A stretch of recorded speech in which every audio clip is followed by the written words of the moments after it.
What's up, y'all? Sparta here. I want to make a video on the Samsung Galaxy X.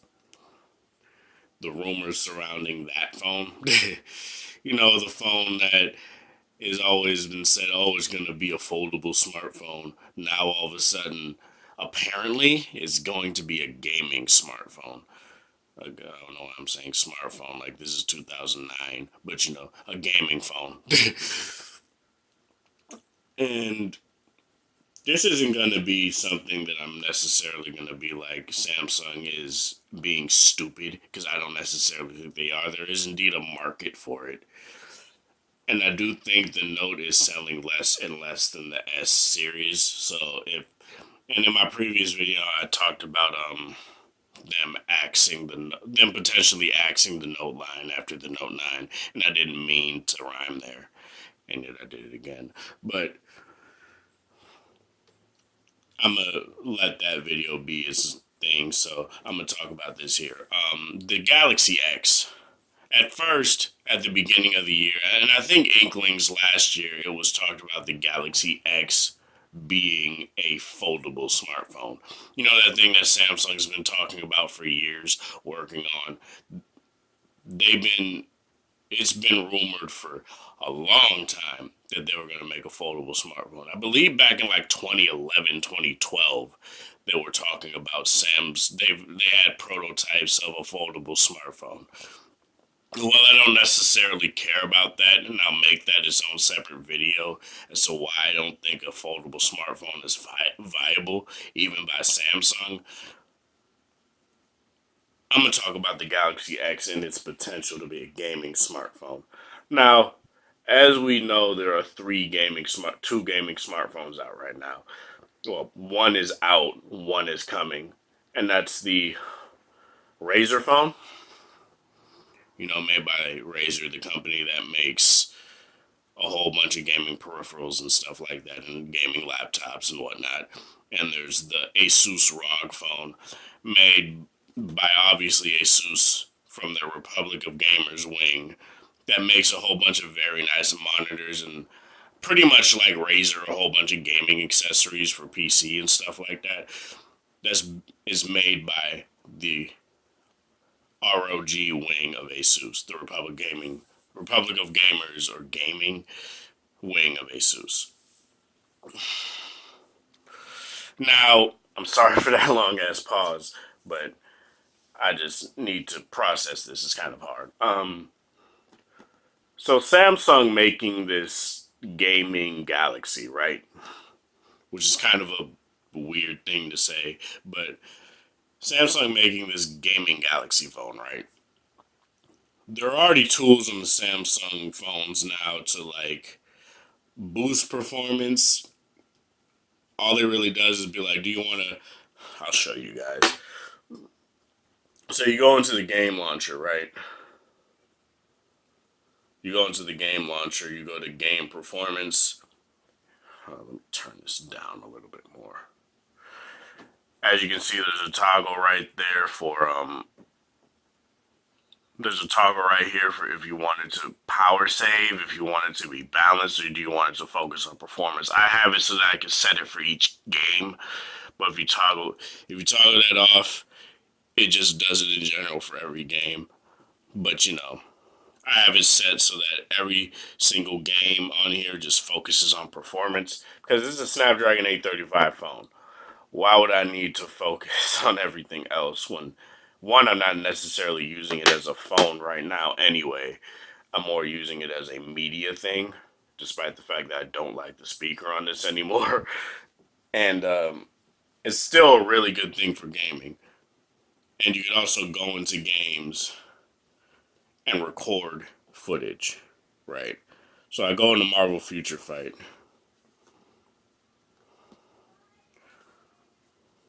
I swipe to get the notification thing. I press the record button that I have on the side, and it'll record gameplay for you. And that works through every game. It doesn't just work through certain games, it works on every single game. My problem with like LG's implementation is that for some reason it's only for certain games, and it's for most games, but it tends to work for most games. But you don't have any sort of recording feature, which I do wish they will. I hope they add with the V40 because that would be very nice to have a game recording feature. But it's just something that I want to bring up. The gaming mode on this isn't necessarily, it's no Razer phone, and we don't know what the ROG phone is going to look like with that. But from what we know from the Razer phone, there's no granular control on frame rate.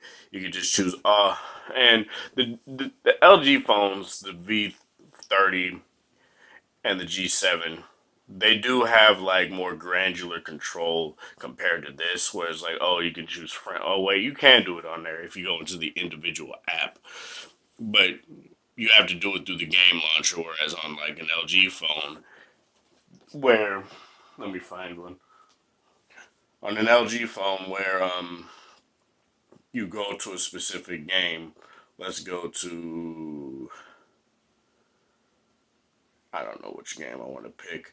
I'll pick this game, I guess. Let me turn this down. So as you guys can see on the, let me turn this down. As you guys can see on the G7, do you have that little gaming icon right there? You can choose whether to take a screenshot, take a break, just disable alerts, or just game graphics. As you guys can see, I have it on high on all of them. Obviously, mid is 30 frames per second, high is closer to 60, and it tends to hit 60 nearly every time. Um, but as I've said, there aren't many granular controls compared to something like the Razer phone, and we don't know what the ROG phone is going to offer aside from having a 90 hertz OLED display or AMOLED display, whichever you want to say. Um, but I more want to talk about our gaming phones really viable for a company like Samsung. Now, I'm no Samsung expert. I'm not. I don't work there. I don't do anything like that, and I'm far from a Samsung fanboy. But I more want to talk about gaming phones. Don't like a phone dedicated to gamers. Is that really something that should be focused on? Because I don't necessarily think the Razer phone sold. I think it sold to Razer's expectations, but I don't think it sold like 20 million units or something like that,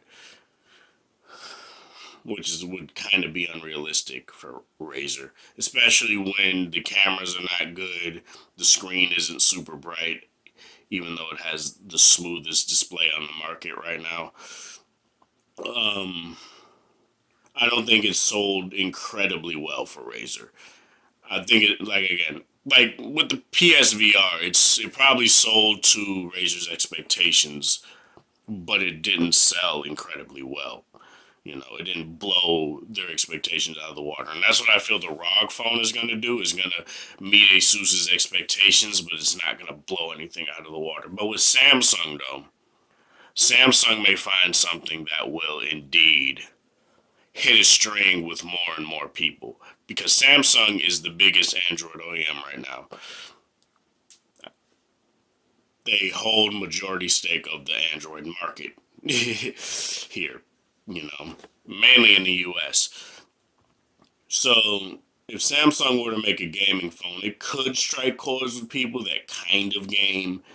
Plus, even though it's a gaming phone, it doesn't necessarily mean it's made just for that. They could still put an amazing camera array on there. They could put like 256 gigs of base storage on there, 8 gigabytes of RAM, a Snapdragon 845 overclocked, kind of akin to the ROG phone, or the 855 or whatever they may put in there with a higher clock speed and stuff like that.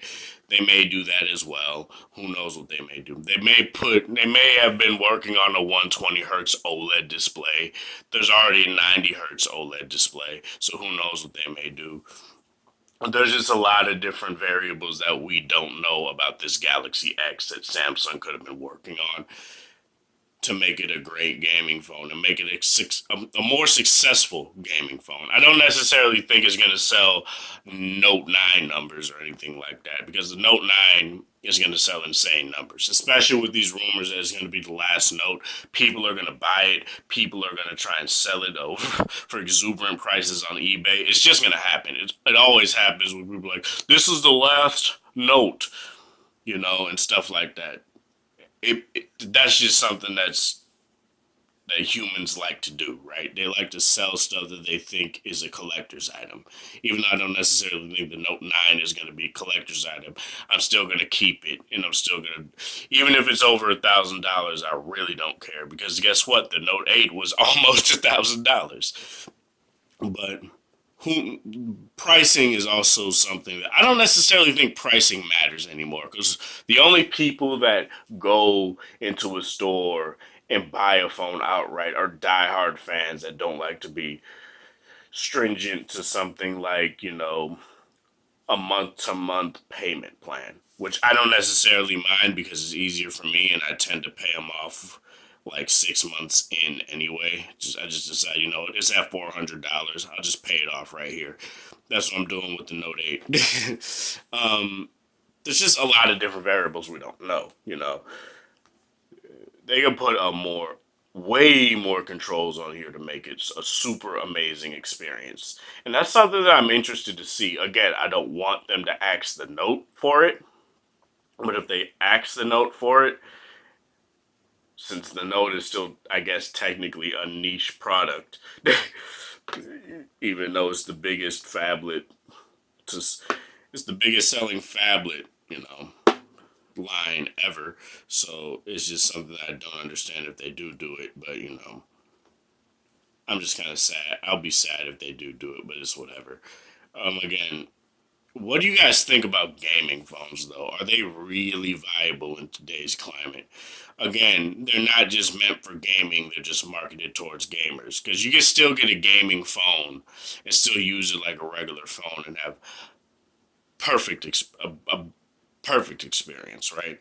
I don't ever see Apple doing this because they have their iPad Pro. I don't necessarily think Apple's going to be like, oh, we're going to release the gaming iPhone. I don't see that happening. This is something Android is more privy to do because there's multiple devices, especially through Samsung, that they can just release and just be like, yeah, there's still the S10 and the S10 Plus or whatever they call it. But here's the Galaxy S if you're a gamer. X if you're a gamer. I just see that as something that they would do, and that's something that's pretty cool if they do it. But the Note being axed it kind of has me salty. If they, again, highly rumored, but rumors tend to be true these days. We're not in the old days where rumors were kind of sort of true. Now most rumors are true if they ever come to fruition, right? If they ever come out. But yeah, let me know what you guys think of this in the comment section below. This is Sparta. Thank you guys for watching. Thanks for the support. Hope you guys have a wonderful Wednesday, or whatever time of day it is in your area. Have a good one. If you like this video, like it. If you dislike it, dislike it. Share with people that are interested in the sort of content about rumored phones, the Galaxy X and stuff like that. Crap. If you're new to the channel, subscribe. Hit that subscribe button and that notification bell icon, just so you can know when I upload my next video. Again, this is Sparta. Thank you guys for watching. Thanks for the support. Thanks for 506 subscribers. I am very thankful of that. And again, have a good one.